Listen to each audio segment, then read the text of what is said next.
umjetnost i ples i razne vidove umjetnosti, još sve to na Cavtatskom festivalu koji ima već punih 18 godina, a o čemu će nam detaljnije gospođa Ivana Marija Vidović, pijanistica, pjesnikinja, umjetnička direktorica Epidaurus Cavtat festivala koja nas čeka u Dubrovačkom studiju. Dobro jutro. Dobro jutro. Dobro vam jutro svim gledateljima i vašem divnom studiju. I vaš studio nije loš, ali moram reći, Zlata je počela nabrajanje svih vaših djelatnosti, pa toga dosta ima, a nešto je sigurno još i preskočila.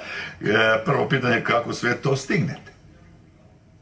Pa to se i sama pitam često, ali kad se nešto voli, uistinu nije teško stizati, jer te nosi strast, jer te nosi neka vrsta misijskog nagona.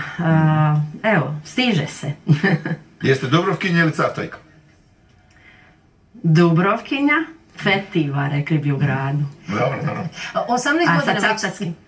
Recite. Izvolite, sa cavtatskim korijenima po maminoj majci, po mojoj noni, baki, sam, eto, nekako Cavtajka baš u srcu i jako volim to mjesto, rasla sam u Cavtatu uz mojega nona i tako da sam vezana jako za Cavtatsku valu, za more i za ljepotu. I za tradiciju, jer i ona je utkana u cijeli ovaj festival koji spominjemo. Rekla sam 18 godina, već on raste i razvija se, pa jeste li zadovoljni njegovim napretkom? Pa evo, moglo bi se reći da smo baš punoljetni i ove godine je 19. edicija, zapravo 18 divno odrađenih.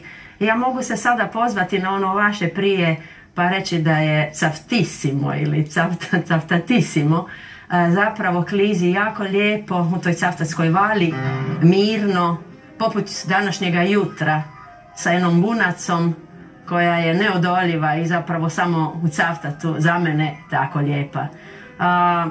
Program se odvija unatoč nekim klimatskim mutacijama, iznenađenjima.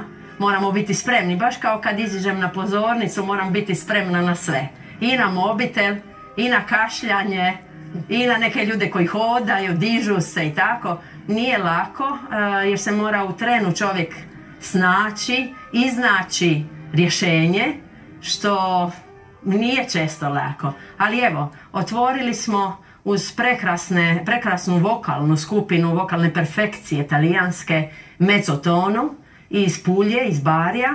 Došli su nam preko mora, nastupili također na brodu Jadrolinija, to su također koncepti koje sam započela lani u suradnji sa našom kompanijom Jadrolinija, i onda talijanski umjetnici često, ma i oni drugi koji dolazu iz smjera Italije k nama, nastupe u salonu Jadrolinijskog velikoga broda Dalmacija, nekako kao jedan preludi svim našim događajima. Evo, nastupio je Mezzotono tako na brodu, poslije toga došao na taracu čarobnu, ja uvijek govorim čarobna, taraca Vile Banac, gdje smo se morali u tren oka snaći. Ja sam nekako rekla, uđimo svi unutra.